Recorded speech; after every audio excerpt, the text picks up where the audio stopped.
Okay, to set screen timeout when plugged in Windows 10 Home, go to Settings, click or tap Start menu icon, and then click or tap select Settings, select System,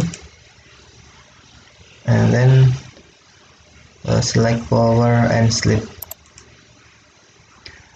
On when plugged in, turn off after, click or tap drop down menu, and then select option what you want, 1 minute